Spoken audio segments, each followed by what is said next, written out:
গৌতম বুদ্ধ হলেন বৌদ্ধ ধর্মের 28তম বুদ্ধ এবং একজন তপস্বী, যা তত্ত্ব অনুসারে বৌদ্ধ ধর্ম প্রবর্তিত হয়।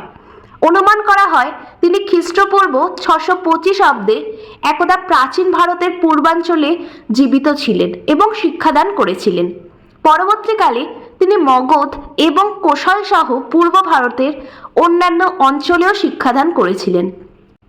তিনি মিথ্যা দৃষ্টি, অজ্ঞানতা, পুনর্জন্ম এবং কষ্ট থেকে মুক্ত হয়ে পরম সুখ নিবারণের পথ শিখিয়েছিলেন।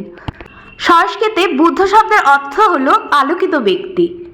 বুদ্ধের জন্মের নাম সিদ্ধার্থ গৌতম। তিনি এখন নেপালের লুম্বিনীতে জন্মগ্রহণ করেন।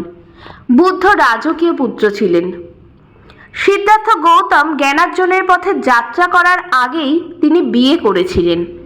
যেদিন তিনি গৃহত্যাগ করেন সেদিনই সিদ্ধার্থ গৌতম ও তার স্ত্রীর ঘরে একটি পুত্র সন্তান জন্মগ্রহণ করেন। তার যাত্রায় বুদ্ধ প্রায়ই ধ্যান করতেন। তিনি বোধি গাছের নিচে বসে জ্ঞানার্জন করেছিলেন, যা ভারতের বৌদ্ধ স্থানগুলির মধ্যে একটি অন্যতম। বৌদ্ধদের জন্য বুদ্ধ কোনো দেবতা নয় এবং বৌদ্ধ ধর্ম কোনো ধর্ম নয়, এটি একটি দর্শন এবং জীবনধারা। আজকাল লিপান আর্ট খুব ট্রেন্ডে চলছে। সবাইকে লিপান আর্ট করতে দেখে আমারও নিজের খুব ইচ্ছা হয়েছিল লিপান আর্ট করব। যেমন ইচ্ছা তেমন কাজ, ঝটপট করে কিনে ফেললাম লিপান আর্টের সমস্ত জিনিসগুলো। কেনার পর ফার্স্ট একটা লিপান আর্ট করেছিলাম, বাট এটা হচ্ছে আমার সেকেন্ড লিপান আর্ট, যেটা আমি খুব সুন্দর করে করতে চেয়েছিলাম।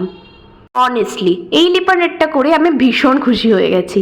খুব ফেভারিট এটা আমার কাছে এবং অবভিয়াসলি খুব স্পেশালও।